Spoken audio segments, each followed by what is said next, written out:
There is a very beautiful saying, that in the Bible, that knock at the door and the door will surely open up to you. That means there is a door and the door can also be opened. What does Vedanta do? It times and again, time and again, it knocks there on the door. It time and again, it knocks there on the door. Time and again. That is, it wants, our mind wants to be free, free from all sort of shackles, all sort of chains. It wants to be free. So Vedanta is this voice of freedom which is within us.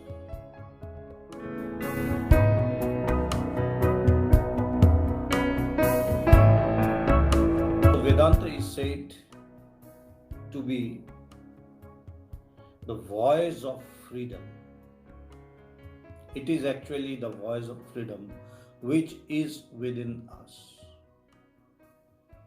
Now, if we see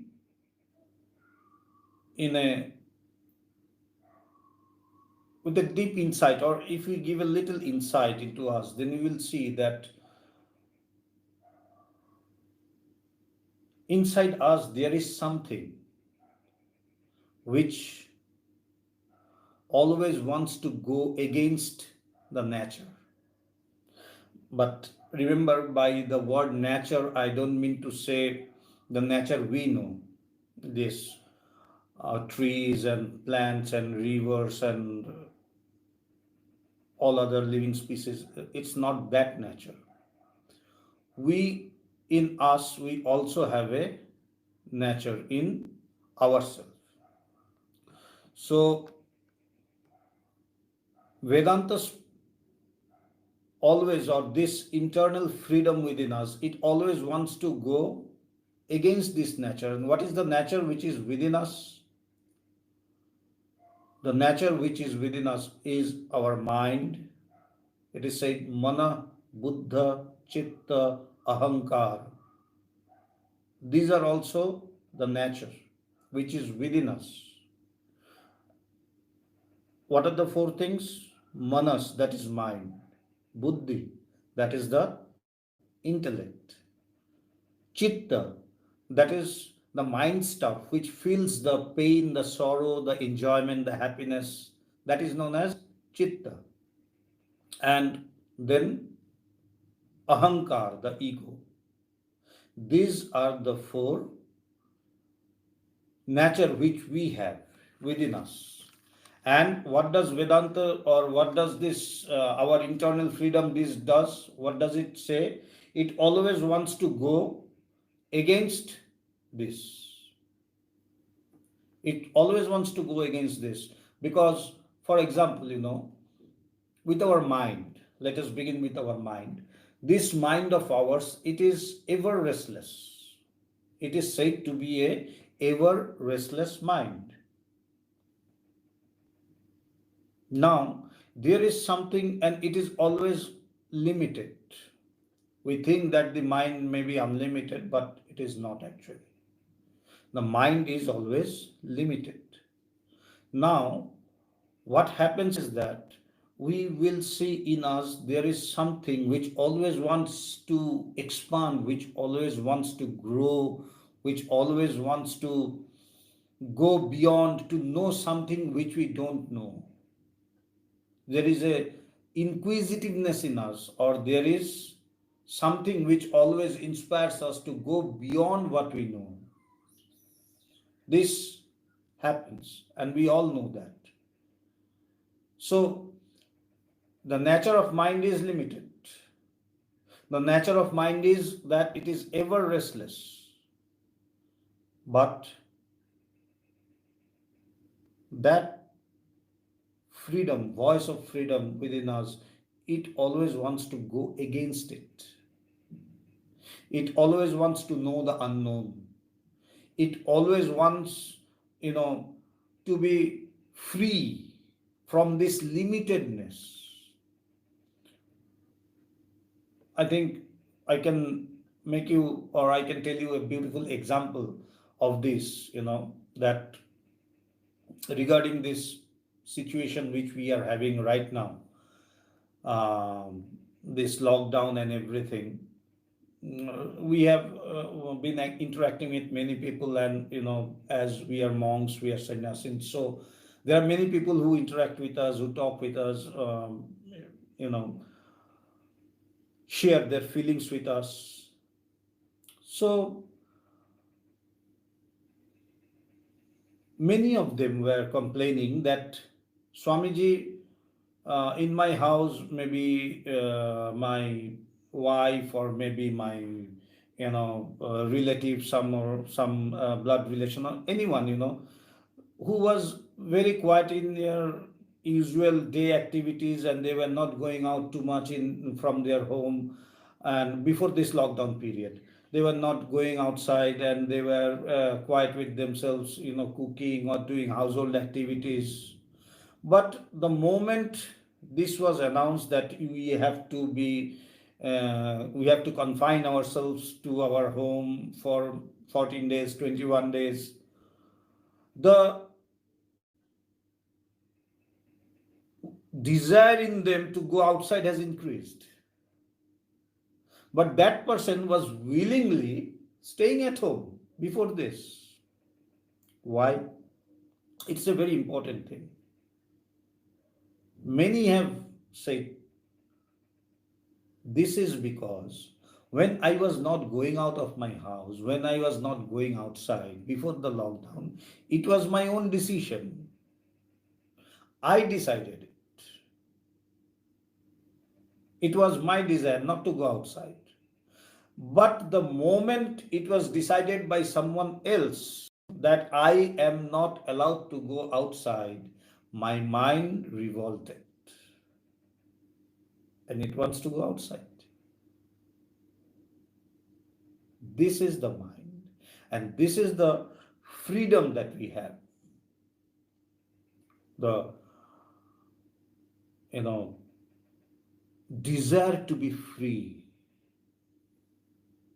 It is beautifully said, that everywhere we have a solution in the question itself. For example, when in an examination or hall, or in the question paper, the questions are given. So what happens is that the question is given from a certain page of a book, from a certain paragraph of the chapter. Now, what happens? The answer is in the same chapter, in the same paragraph from where the question is given. Isn't it? It is always there. Similarly, this sense of bondage, it is in my mind that I am not free, I am not being allowed to go outside, or these and that, any kind of bondage, what we think. At the same time, the remedy for bondage, that is my desire to be free, to come out of this bondage, to break all the shackles and come out of this bondage, is very much within my mind. So that mind which always wants, so there is one mind which always wants to be restless, always wants to be limited, and always wants to go after the desires. At the same time, in that very mind, there is also a thought which is most of the time unmanifested, unknown, which tries to go outside the limitation, which tries to, break away all the shackles, break away all the bondages, and be free. So the bondage is in the mind because we feel it in the mind.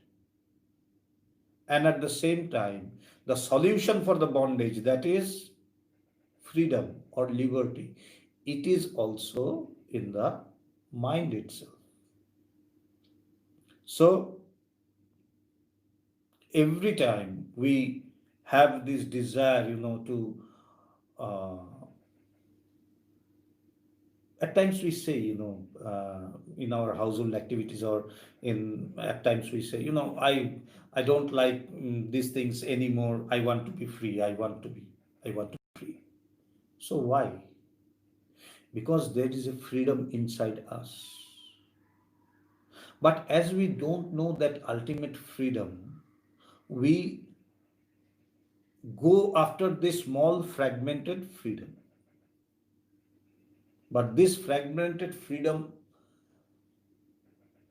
manifests because there is an ultimate freedom within us. So, this sense of freedom, this sense of getting liberated, this sense of coming out of the bondages of our mind is what Vedanta says, or Vedanta knocks there. Vedanta bombards that, you know, potential urge of getting free. There is a very beautiful saying, that in the Bible, that knock at the door and the door will surely open unto you. That means there is a door and the door can also be opened. What does Vedanta do? Time and again, it knocks there on the door. Time and again, it knocks there on the door. Time and again. That is,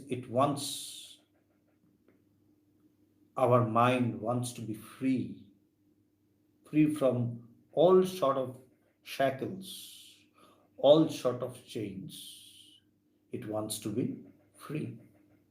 So Vedanta is this voice of freedom which is within us.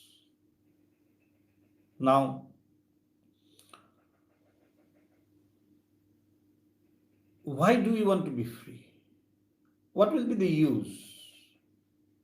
These are the sort of questions that we actually always ask ourselves, because why?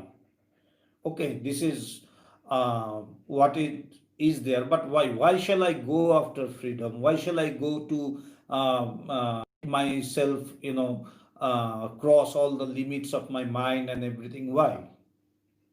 I'm also fine within the limits of my mind and cherishing what is there in this universe. Yes, undoubtedly. But there will be a time in your life, or in everyone's life, when we will be, irritated with this life. It may be the life of a beggar, it may be the life of a king, but a time comes when we feel the triviality, or this, this life to be very meaningless. That why for, what is the use of this? We ask, and we have to go for it because we are bound to do so. It is our nature. Vedanta says that in your real nature you are ever free and ever divine. So it is our nature that we are free.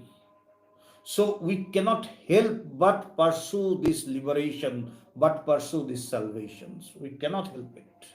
It will come. It must come today or tomorrow. The sooner, the better. Now, what happens is that after we know this, after we know, and as every subject has a grammar in itself, there is also a grammar in Vedanta. And what is the grammar? What is it? How it is said? That, like as I said, that even if it is a beggar or if one be a king, this sense of liberation, this sense of getting, there is another thing, this being immortal. Nobody wants to die. No one.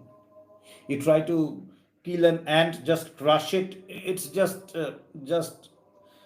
nothing, just crushing an ant, though you must not but still, for the sake of an example, I'm just telling that if you just crush an ant, it's just a matter of like this, of a not even a second, a fraction of a second.